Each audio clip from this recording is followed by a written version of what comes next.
Okay, Christians, I'm going to try this one more time. I'm lying. I'm going to have to say it again. I know I am, but here we go. Prayer does not work, and you are participating in the working definition of delusion. You see, don't believe me. Simply do the investigatory work for yourself. You know, the working definition of delusion is to believe something in the face of data or evidence that contradicts what you believe. You're wrong.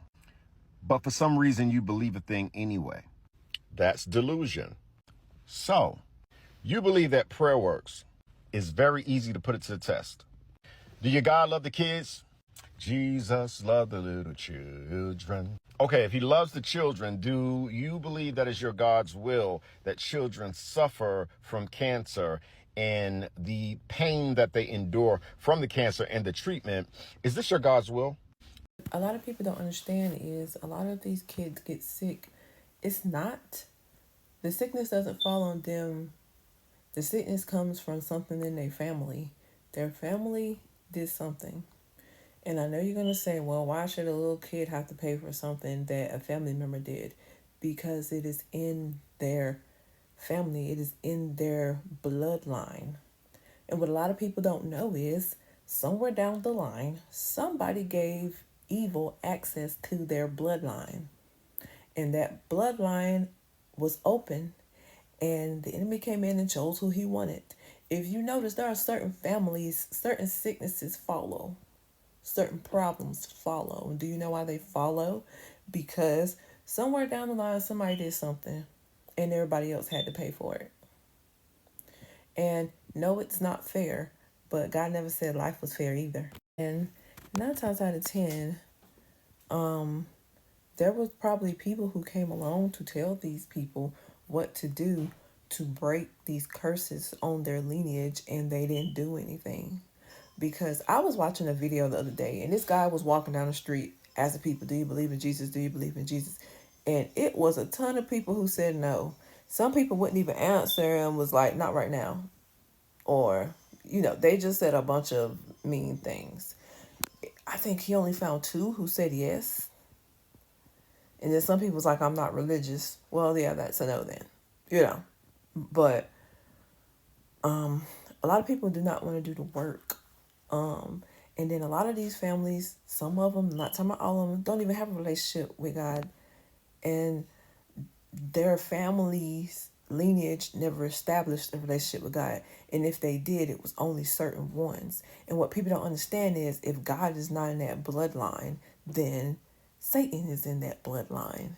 It's going to be either or. It's not going to just be a bloodline where nothing has touched it.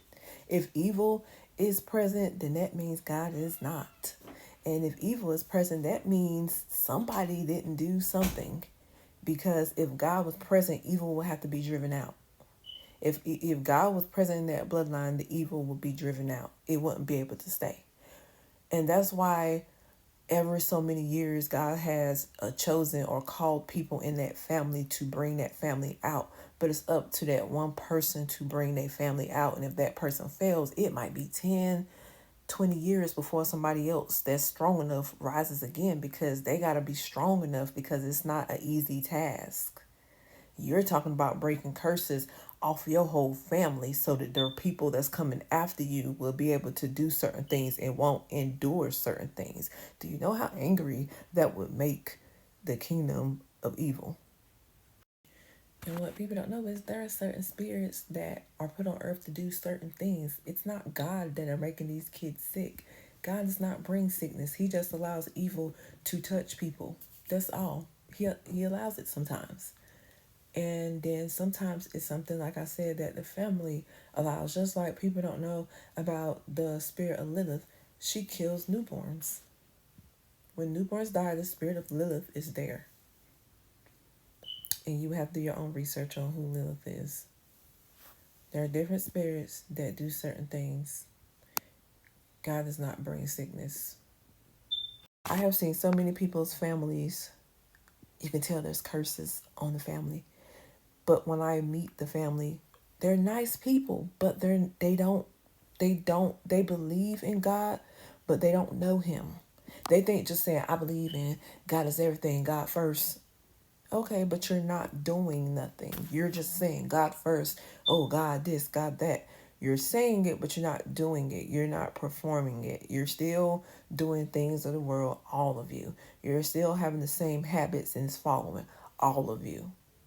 You know, and the family does not try to heal anything. They just continue on in life. Some of them have a lot of money, and the money funds their lifestyle. They live comfortably. They have little health problems here and there, but they don't try to establish nothing with Christ. I can go on. It's a bunch of things that I see in these families. That's not just everything, but I ain't gonna be able to list it all. This video would be a mile long if I did that. I'm just going over things that I saw. And there's been times where I've been mad at people and the spirit will come to me and say, it's all right. It's not even them. It's the influence that's over them and their family. You know what I'm saying? They didn't have what you have. They didn't come up the way you came up. And, you know, you can tell them what they need to do, but they're not going to do it right now. And they've got a while to get it right, but it's really sad. But yeah, there are many sicknesses and health problems that follow in families. There are some families, cancer happens to people in their old age, dementia happens to people in their old age a lot, heart problems, strokes, high blood pressure, all of that follow in their lineage. And they go to the doctor and believe the doctor when they say, oh, it's in your DNA. No, it's not. Not all of it. Oh, it's hereditary. Oh, it's hereditary, all right, but it's a way to break it. They're just not gonna want to do it. How many times you went to an older person, your grandma who's passed away now, and you told them they need to eat healthier, they need to eat baked chicken? What they tell you, I'm gonna eat what I want to eat, and when it's time for me to go, I'm gonna go. But if they'd have did differently, it would have been different. But they would have had to start it early, but they did not. It's a lot of things. I used to read in the Bible, and Jesus would send me to this verse where it said, how long will you be stupid? And he said the word stupid. Sometimes we are real stupid, and our stupid decisions can affect a whole bloodline. I'm sorry. You cannot be ignorant of your devices. And if you study, God will make you real smart and real wise of the choices you make and the things that you do, even down to the things that you eat. And you're not going to want to stop eating because it's so good, but you're going to have to stop, or you're going to have health problems. And yeah, you're going to be alive until God say, come home, but you're going to suffer.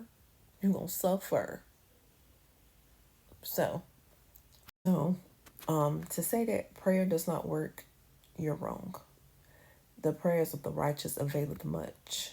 And God reigns on the just as much as the unjust. But a lot of people go to church and they hear all these great things being said. Oh, our foot may bruise the heel of the serpent and blah blah this and that, and we've been given power to trample on serpents and to do this and to do that. And it's like everybody's not given that power, and these people are, yeah, you know, and it's like these things are given to the righteous. They are not giving to the people who are not living righteously. Now, sometimes these people are given grace and, these things are rained upon them according to grace and probably some prayers that your grandmother and your grandmother before that prayed for your children's children. But prayer does work. But what we do is we only pray to God when we need something. And that is not the way. And that's why most prayers do not get answered. Because one, a relationship isn't established. You're going to ask someone who does not know. Well, I can't say he doesn't know you because God knows all of us. You're going to basically ask someone that you don't spend time with. He knows more about you than you know about you, but you would know more about you if you spent time with them. And you would probably find the solution to a lot of the problems that are or that could come. And with that being said, prayers are heard. It's just according to your life and what you're doing, whether or not it's held up or that it makes it to where he is. Because like I said, if there isn't a relationship established, then you are wasting your breath sometimes. unless somebody is covering your prayers so that they make it up there.